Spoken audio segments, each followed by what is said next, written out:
Are you. आज हम पढ़ेंगे पाठ 4 सबके चेहरे खिल उठे। ठीक है, इसमें हमने पढ़ लिया था कि जो दादाजी हैं, ठीक है, दादाजी क्या कर रहे हैं,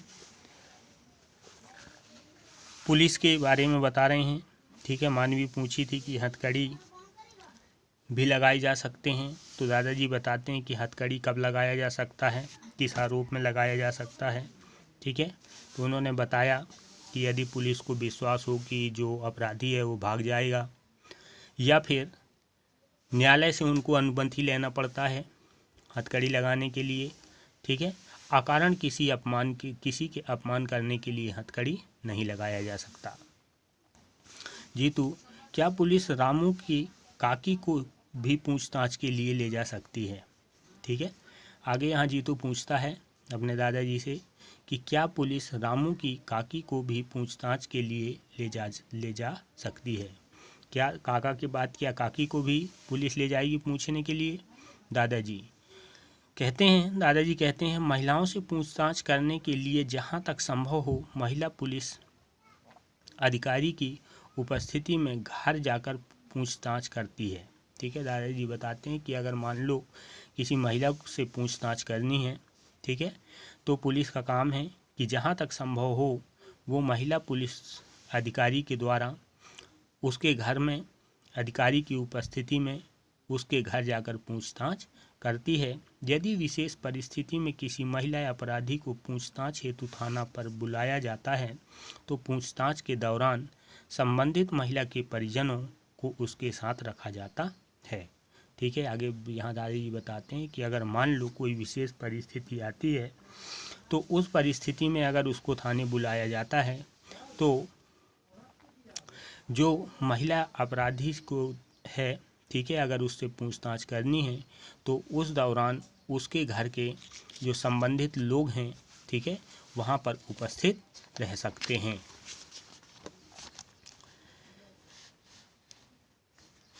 मानवी, क्या महिलाएं भी अपराधी होती हैं?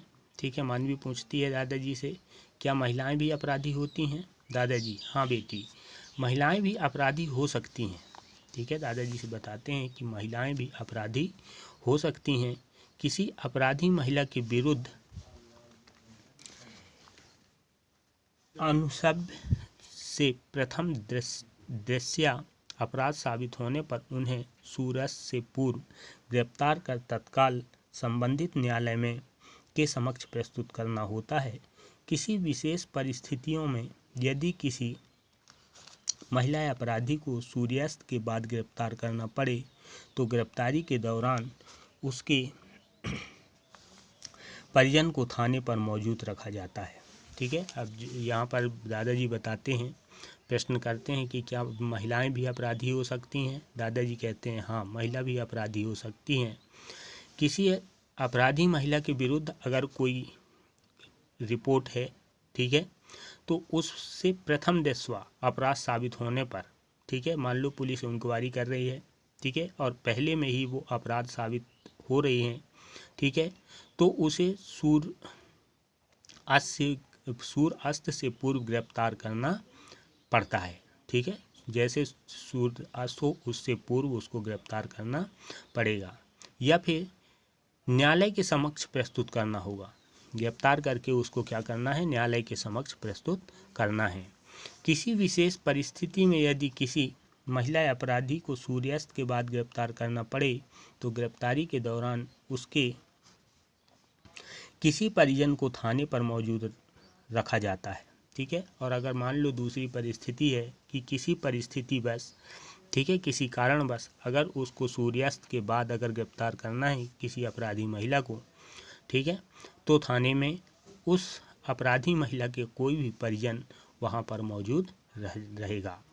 जी, तो ऐसा क्यों? दादाजी पूछते हैं कि ऐसा क्यों? तो दादाजी बताते हैं ऐसा इसलिए किया जाता है ताकि पुलिस हिरासत में उस महिला के साथ कोई दुर्व्यवहार ना हो। ठीक है, आगे ये बताया जाता है दादाजी कि ये इसलिए ऐसा किया जाता है कि महिला के साथ कोई पुलिस के द्वारा कोई दुर्व्यवहार ना हो, कोई आपत्तिजनक बात ना हो। ऐसी बातें जो महिलाओं की आपत्तिजनक है वो बातें ना हो। हाँ, एक बात और है कि महिलाओं के साथ अपराध घटित होने पर अथवा महिला उत्पीड़न से संबंधित कोई भी रिपोर्ट थाने पर प्राप्त होने पर उसे तत्काल अनुसंधान कर महिलाओं को उचित संरक्षण और कानूनी सहायता प्राप्त करना पुलिस का कर्तव्य है। ठीक है, आगे इसमें बताया जाता है दादाजी के द्वारा कि कोई आपत्तिजनक बात ना हो। एक बात और है कि महिलाओं के साथ अगर कोई आपराधिक घटना घटित होता है, ठीक है, उत्पीड़न संबंधी कोई रिपोर्ट अगर थाने में आता है, ठीक है, प्राप्त होता है, तो पुलिस का काम है कि उसे तत्काल अनुसंधान कर महिला को उचित संरक्षण और कानूनी सहायता प्रदान करे। ये पुलिस का कर्तव्य है। ओके।